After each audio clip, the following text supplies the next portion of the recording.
Hi there, Pastor Brian here. Great to be with you. What's the Bible mean when it says, love is not self-seeking? We're making our way through 1 Corinthians chapter 13, this soaring chapter all about love. And the thread that's woven through the whole thing is that out of the myriad gifts that God gives us, love is paramount. Love is the greatest gift, isn't it? There's all these descriptions of what love is in 1 Corinthians 13, what love looks like.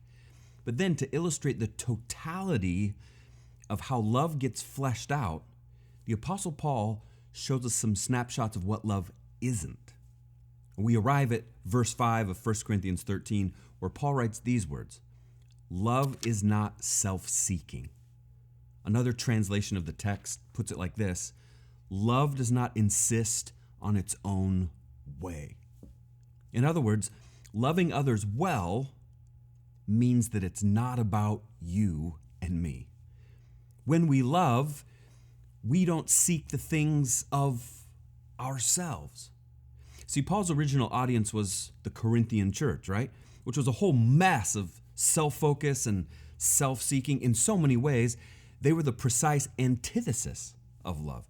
They were self-focused about church leadership. They were self-focused about their relationship with the Apostle Paul. They were self-focused when it came to conflict with other Christ followers. For crying out loud, they were self-focused about communion. They were self-focused about their spiritual gifts. So Paul writes to them to say, love is not about you and your needs and your preferences. Instead, your very life, your very purpose, the very reason that you're on planet Earth is all about serving God and others.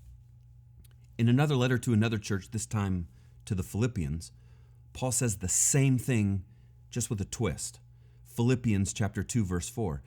Let each of you look not only to your own interests, but also to the interests of others. The invitation and challenge to us is to turn from being primarily focused on our own interest and instead make a hard turn toward helping, serving, and loving other people first and foremost. In a world where people demanding their own way, trampling others' rights for the sake of their own, insisting on getting what they deserve is all the norm, Paul invites and challenges we who follow Jesus to inaugurate a revolution of selfless love, considerate of everyone else first, always going out of our way to forego our own convenience in order to endure inconvenience on behalf of others, laying down our rights for the sake of those whom we love, which is the very way of Jesus Christ himself, isn't it? Mark chapter 10, verse 45 says it this way, He, that's Jesus, did not come to be served, but to serve, and to give his life as a ransom for many. Nothing self-seeking about that.